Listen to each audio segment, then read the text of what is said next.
कि peoples party को सिवाय 1, 2 या 3 इलेक्टेबल्स के कुछ नहीं मिलेगा, कि शायद अलीम खान भी उनके साथ ना जाए।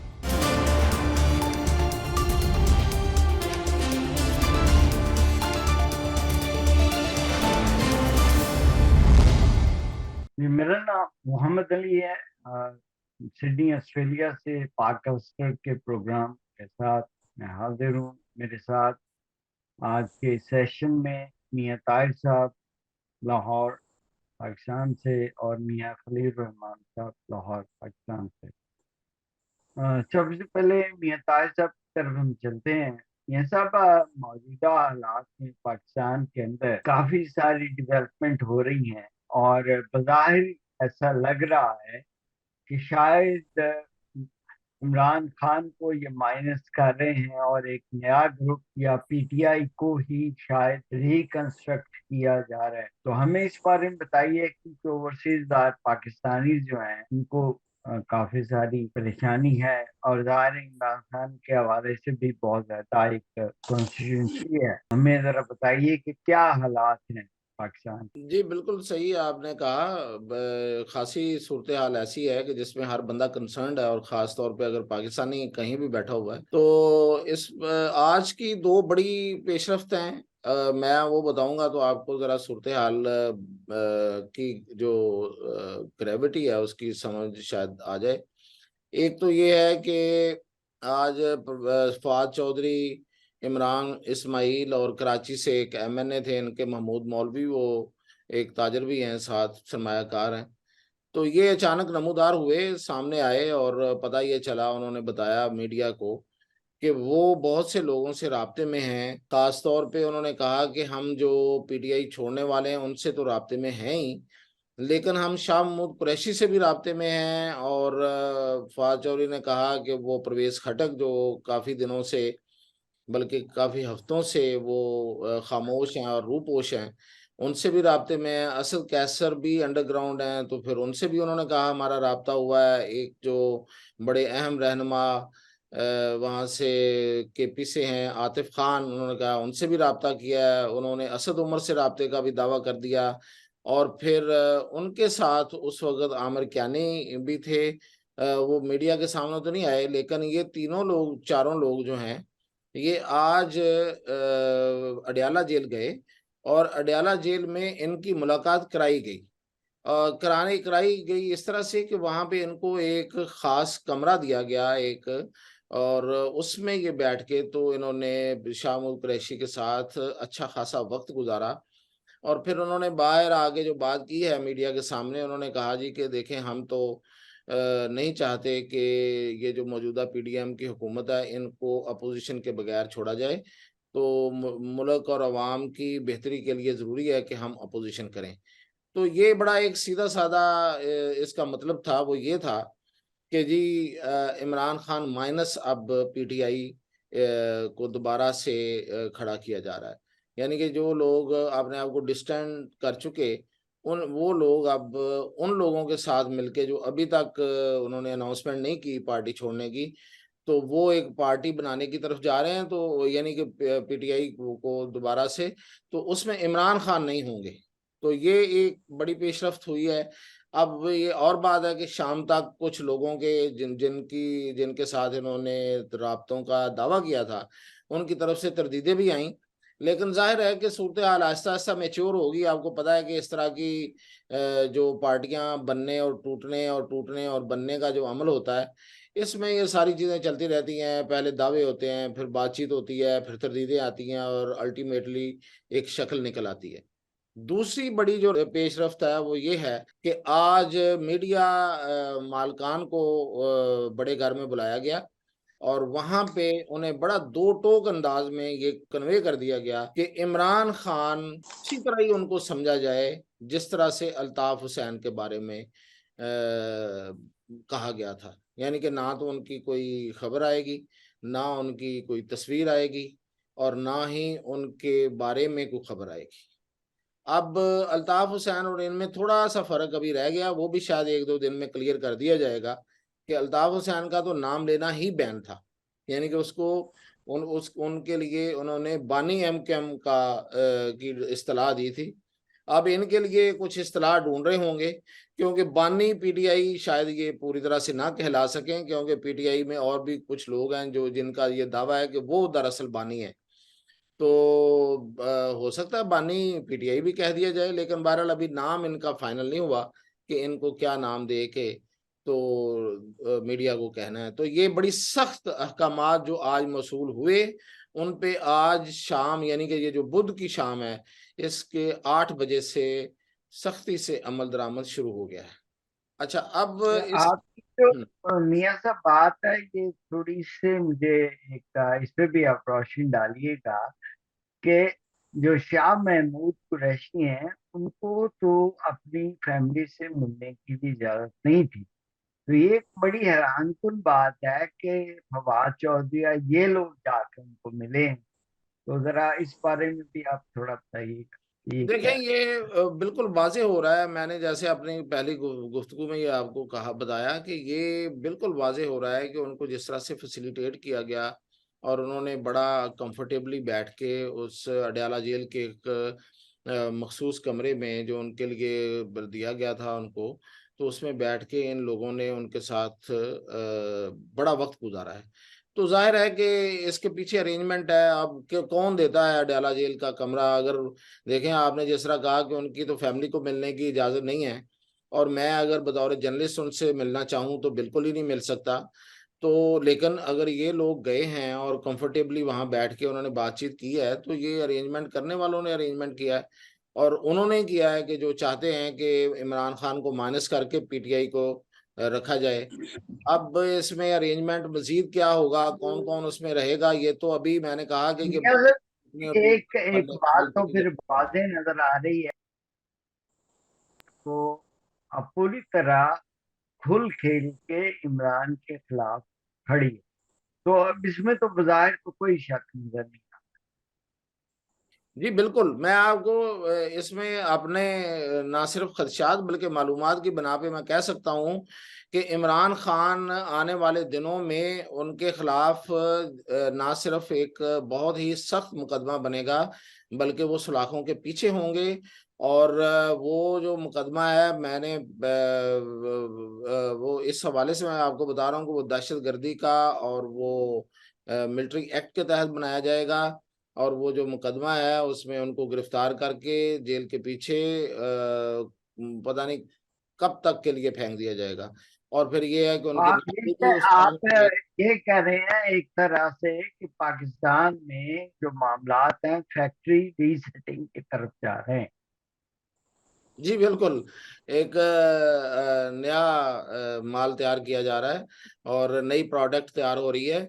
और अब तो खैर नई प्रोडक्ट नहीं है, इसे कह सकते हैं ये जो पुरानी प्रोडक्ट थी उसमें से कोई चीज एक आध निकाल के जो non Greta persona non Greta को माइनस किया जाएगा, और बाकी जो है ना वो रह जाएंगे। और बाकी आपने जो कहा था उसमें वो भी मैं आपको बता दूं, जो इस वक्त चल रहा है वो ये है कि आसिफ अली जरदारी लाहौर में आके बैठ गए हैं, और वो भी कोशिश में हैं कि जो वो टूटा बिखरा माल है उसमें से वो भी अपने लिए कोई चीजें ढूंढ लें, साबित रह गई हुई चीजें ढूंढ लें। तो आज भी उन्होंने कुछ लोगों से मुलाकातें की, कुछ लोगों ने शमूलियत इख्तियार की, खासतौर पे जनूबी पंजाब से। और जो काफ लीग है, जो शुजात हुसैन की काफ लीग है, नई काफ लीग है, उन्होंने वो भी ऐसी कोशिश में हैं, वो भी लोगों को साथ मिला रहे हैं, और खास तौर पे जो पीटीआई के टूटे हुए लोग हैं उनको साथ मिला रहे हैं। लेकिन मैं यहाँ पे इस बात के साथ अपनी बात को वाइंड अप करूंगा, क्योंकि फिर आपने आगे भी चलना है, कि ये सारे अमल में मैं अभी से आपको ये पेशन गोई करने की पोजीशन में हूँ कि पीपल्स पार्टी को सवाए एक दो या तीन इलेक्टेबल्स के कुछ नहीं मिलेगा।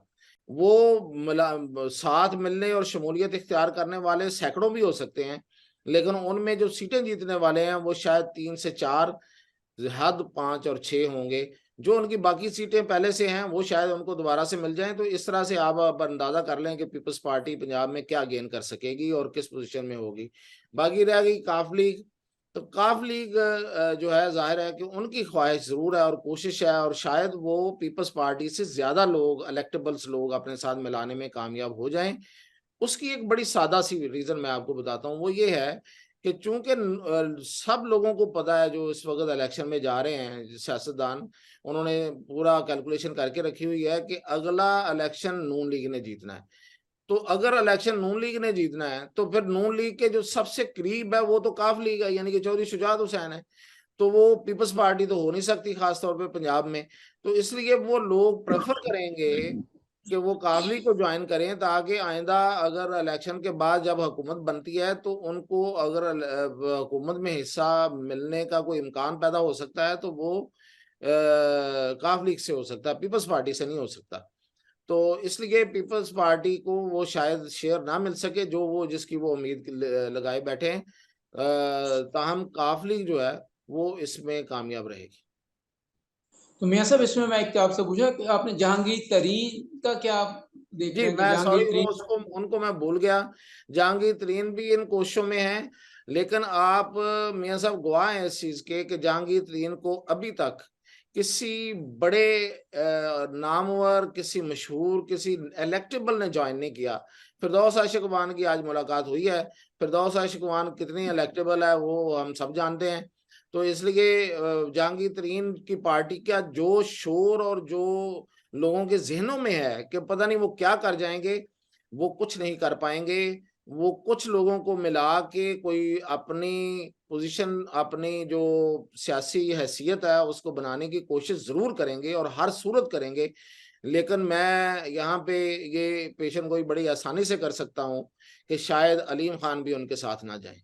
अच्छा, इनका प्रेशर ग्रुप भी पूरी तरह नहीं बनेगा, उनका कोई इफेक्टिव किस्म का प्रेशर ग्रुप भी नहीं बनेगा। जी मेरा तो यही ख्याल है कि वो इवन जो उन्होंने जो पिछली मीटिंग में उनके तर्जमान ने बात की कि हमें प्रेशर ग्रुप की बजाय एक जमात की शक्ल इख्तियार करनी चाहिए, वो नाम भी रख लेंगे, वो जमात भी बन जाएगी, वो जमात रजिस्टर भी हो जाएगी, उसमें लोग आना आते जाते मिलते मिलाते भी नजर आएंगे, लेकिन वो प्रेशर ग्रुप भी शायद ना बन सके। हुकूमत मैं से इसमें आपकी बातें सारी, आपने तो सारी सियासी बातें कर दी।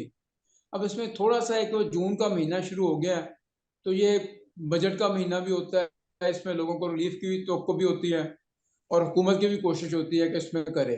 लेकिन अभी हुकूमत के लिए जो काफ़ी सारी मुश्किलात हैं, मैं आपको इकोनॉमिक साइड के हवाले से सारा बता रहा हूँ कि उसमें जो आईएमएफ से माहिदा नहीं हो रहा, इसका हुकूमत ज़ाहिर तो नज़र आ रहा है कि हुकूमत को उसका काफ़ी मुश्किलात का सामना करना पड़ेगा।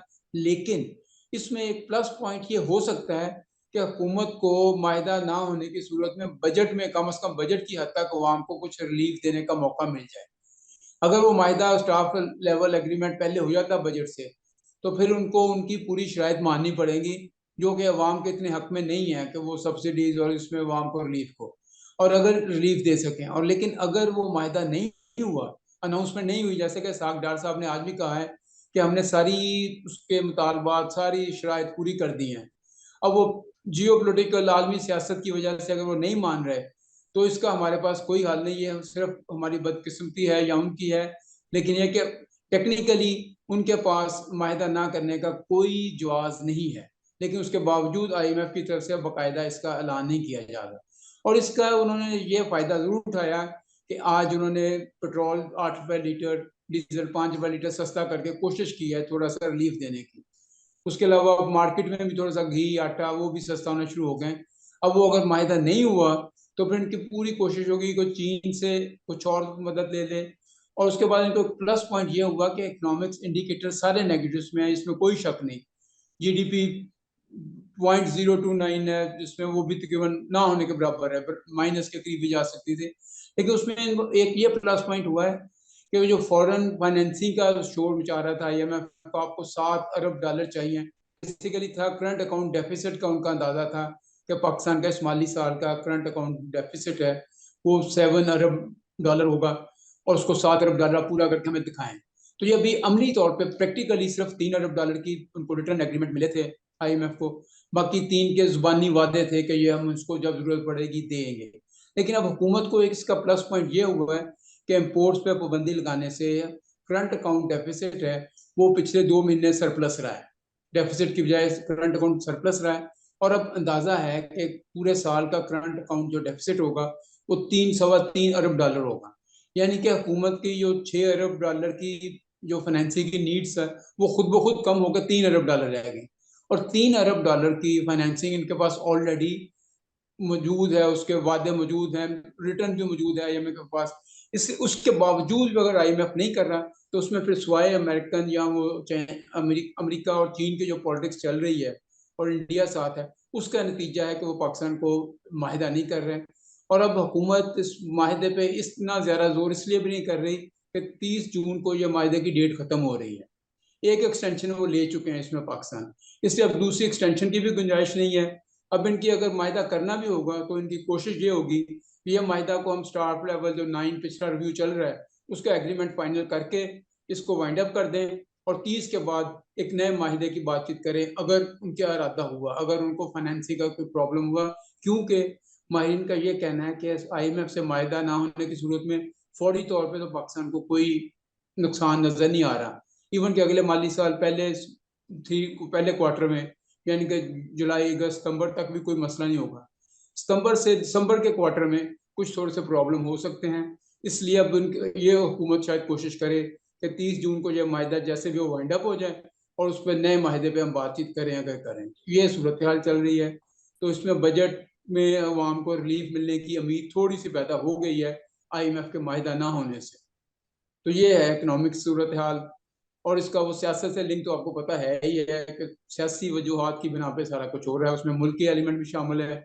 कल चीफ साहब ने भी कहा था कि गैर मुल्की नासर और जो मुकामी गठजोड़ सामने आ चुका है, उसमें लोग यही कह रहे हैं कि मुकामी जो एलिमेंट है वो तो PTI है, और जो आलमी उस ताकतों का इशारा किया है वो IMF की तरफ है, चीफ ऑफ आर्मी स्टाफ का इशारा, यानी कि IMF और PTI मिल के पाकिस्तान को कोशिश कर रहे हैं कि प्रेशर में लाया जाए। लेकिन मेरा ख्याल है कि वो उसमें कामयाब नहीं हुए, और पाकिस्तान को उम्मीद है कि थोड़ी सी बेहतरी की सूरत नजर आ रही है। जी, मैं आखिरी एक बात आपसे पूछे फिर इजाजत लें। मियां साहब ये बताइए कि ये जो पाकिस्तान को जो रशिया से ऑयल आ रहा है, अभी तो जाहिर है वो प्रोसेस में है, लेकिन क्या इससे कोई इम्पैक्ट आएगा पाकिस्तान के जो इकोनॉमी है या लोगों के मामलात के अंदर? नहीं, इसमें जो रशियन ऑयल का इम्पैक्ट फौरी तौर पे तो प्रैक्टिकली जो है वो नहीं, कोई इम्पैक्ट जीरो है।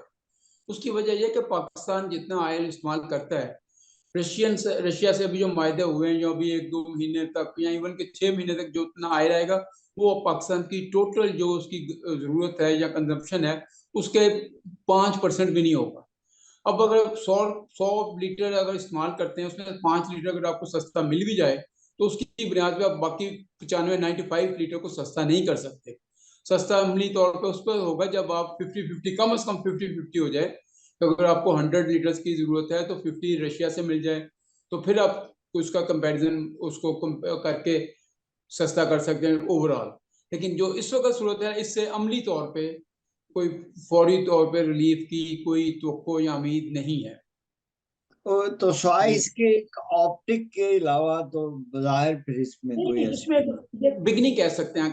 अगर ये हमारा तजर्बा कामयाब रहा तो आने वाले वक्तों में इसको डेफिनेटली उसका क्वांटम बढ़ता जाएगा, क्वांटिटी बढ़ती जाएगी, और उसके हिसाब से फिर रिलीफ होगा। लेकिन ये एक बिगनिंग जरूर है, और गुड बिगनिंग, अच्छी बिगनिंग है, बड़ी ब्रेक थ्रू कह सकते हैं। बहुत बहुत शुक्रिया मियां ताहिर साहब और मियां खलील साहब। हम आज के इस प्रोग्राम के साथ इजाजत लेते हैं। अल्लाह हाफिज।